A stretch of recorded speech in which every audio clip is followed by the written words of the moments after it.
when we hear the term bleak midwinter, I'm afraid it always makes me think of the carol. I think we are going to have a bleak midwinter in terms of the temperatures are going to be low.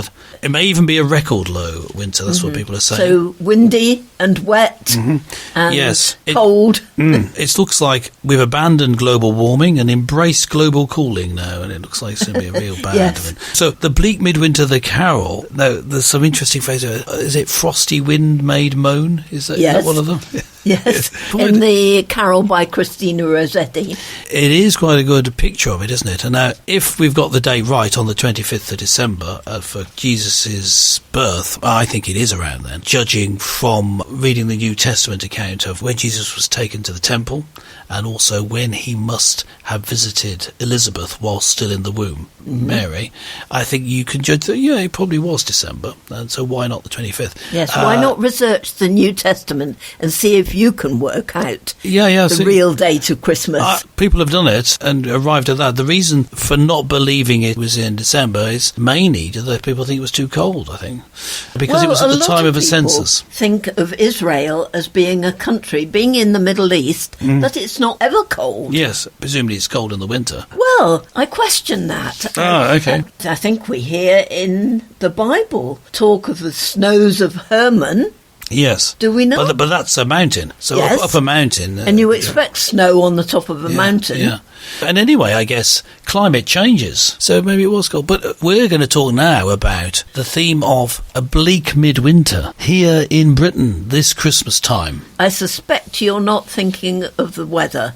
Sort of thinking of the weather, but also of the fact that people may well have to go without enough fuel. Fuel prices are going to go up. But what if there isn't enough supply of fuel? There is talk of shortages. So I don't know that this is going to happen. This is not my prediction, so I don't want to panic anyone. But it is looking like there could be real problems with keeping warm this winter. What is the Christian response to that? My Christian response would be to hope that people would prepare, because it's not just in the last couple of weeks. Now, how do you prepare? How would you suggest preparing?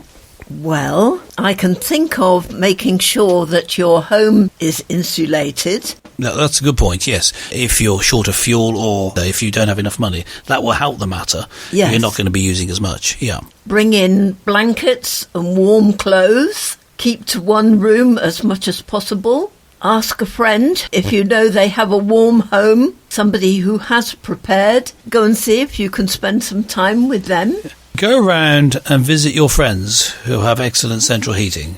Okay. Well, let's hope they can afford the central heating. One way in England we're doing this is that there were grants available from some government body. Of course, you could say, well, it's not their money, they took it in tax, but that's another point. But anyway, they're giving grants to organisations, for example, churches, who will open up and have a warm hub, a place people can come together.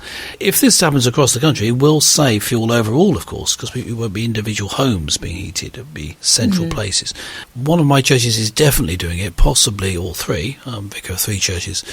They've received a small grant which enables them to do it for the extra heating, and we're opening up to invite people in.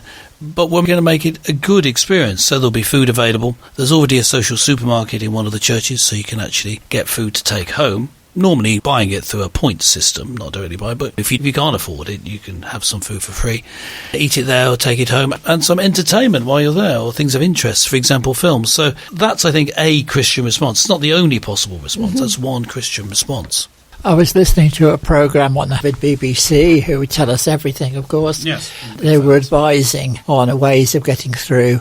And one of the ways the person suggested was to take your children around to your relatives. Yes. Because your relatives would actually feed them. When we first came up to Liverpool and Beryl studied sociology, I sort of studied the local language and tried to work out what people were saying. And one of the phrases I had to say to people, please say a bit more slowly because I want to understand what it was all about. It was, eat up your auntie's. Eat up you are at your auntie's. Oh, okay. Yeah, that is a motto, I think, for over the winter. Take your children round to your aunties and get your auntie to give them a good meal. As long as your auntie has the wherewithal to do so. Well, that's the assumption. But I think helping each other, which is behind that, is the way. We're to help each other. If you've got a warm home, be friendly to others. And if you've got a warm church, invite people in.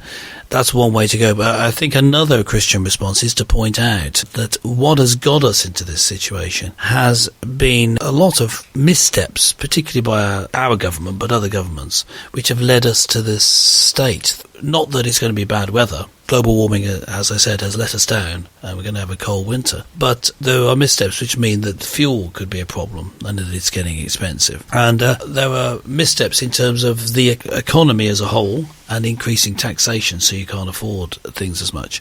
And all these things are avoidable, the things that you didn't need to have done. We've put ourselves in this bad position.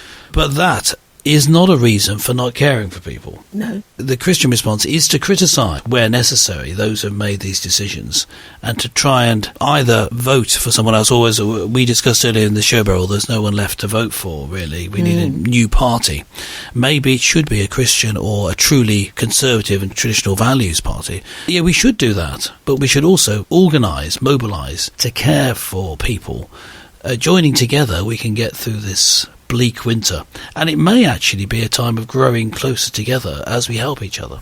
Just to add a little bit of good news, if you look at the long-term weather forecast for the Wirral on a day-by-day basis between now and April, I discover no days at all where the minimum temperature will be 0 degrees or lower.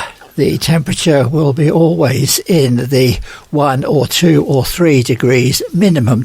So I think that's quite good news. The prediction of our meteorological people is that it's not going to be a bleak midwinter.